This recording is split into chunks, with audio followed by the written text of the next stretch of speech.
মাগুরার মোহাম্মদপুরে অবৈধ আইসক্রিম কারখানায় ভোক্তা অধিকারের অভিযান। ওয়ালটন শোরুমের মালিককে ৩০,০০০ টাকা জরিমানা। বিপুল আইসক্রিম ধ্বংস। ইমন মোহাম্মদপুর, মাগুরা। প্রতিনিধি। শিশুদের প্রিয় খাবার আইসক্রিম নিয়েই চলছিল ভয়াবহ প্রতারণা। মাগুরার মোহাম্মদপুর উপজেলার ওয়ালটন শোরুমের ঠিক পেছনে দীর্ঘদিন ধরে বিএসটিআই অনুমোদন ছাড়াই অস্বাস্থ্যকর পরিবেশে চলছিল একটি আইসক্রিম কারখানা। এমনকি কারখানার পণ্যে ব্যবহার করা হচ্ছিল ভুয়া ঠিকানা। গোপন সংবাদের ভিত্তিতে আজ জাতীয় ভোক্তা অধিকার সংরক্ষণ পরিদপ্তর ওই কারখানায় আকস্মিক অভিযান চালায়। অভিযানের নেতৃত্ব দেন পরিদপ্তরের সহকারী পরিচালক মোহাম্মদ সজল আহমেদ। অভিযানে দেখা যায় নোংরা ও অস্বাস্থ্যকর পরিবেশে নিম্নমানের কাঁচামাল দিয়ে তৈরি হচ্ছে আইসক্রিম। উৎপাদন, প্যাকেটজাতকরণ ও সংরক্ষণের কোনো নিয়মই মানা হচ্ছিল না।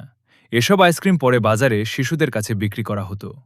জনস্বাস্থ্যের জন্য মারাত্মক ঝুঁকিপূর্ণ হওয়ায় অনুমোদন না নিয়ে আইসক্রিম উৎপাদন ও ভুয়া ঠিকানা ব্যবহারের অপরাধে কারখানার দায়িত্বে থাকা ওয়ালটন শোরুমের মালিক খায়রুল ইসলামকে ৩০,০০০ টাকা জরিমানা করা হয়।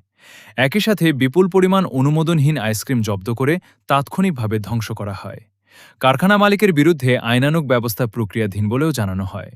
অভিযান শেষে সহকারী পরিচালক মোহাম্মদ সজল আহমেদ বলেন, শিশুদের স্বাস্থ্য নিয়ে যারা ছিনিমিনি খেলবে তাদের বিরুদ্ধে আমাদের অভিযান অব্যাহত থাকবে। বাজারে কোনো পণ্য কেনার আগে অবশ্যই বিএসটিআই অনুমোদন ও উৎপাদনের তারিখ দেখে কিনুন। স্থানীয়রা এ ধরনের অভিযানকে সাধুবাদ জানিয়েছেন এবং ভেজাল পণ্য রোধে নিয়মিত মনিটরিংয়ের দাবি করেছেন।